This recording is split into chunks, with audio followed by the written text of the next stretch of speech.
আসসালামু আলাইকুম সবাইকে। আপনারা সবাই কেমন আছেন? আলহামদুলিল্লাহ আমি ভালো আছি।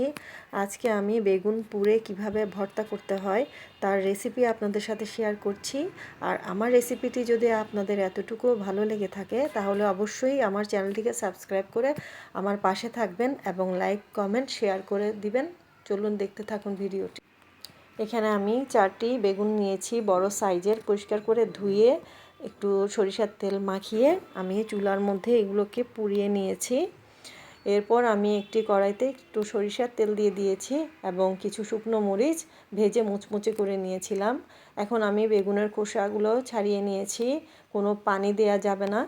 এবং আমি ভালোভাবে এভাবে খুলে খুলে দেখেছি কোনো পোকা কাটা অংশ আছে কি না। তো ছিল না, খুব ভালো ছিল বেগুনগুলো।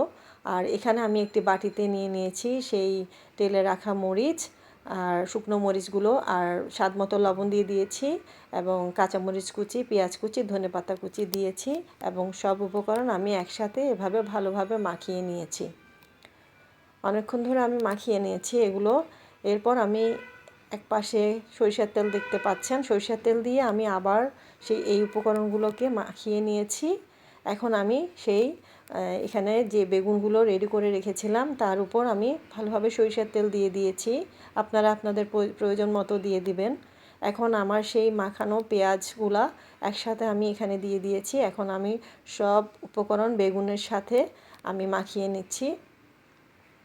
সুন্দরভাবে মাখিয়ে নিতে হবে যেন একসাথে ভালোভাবে সব কিছু মিলে যায়।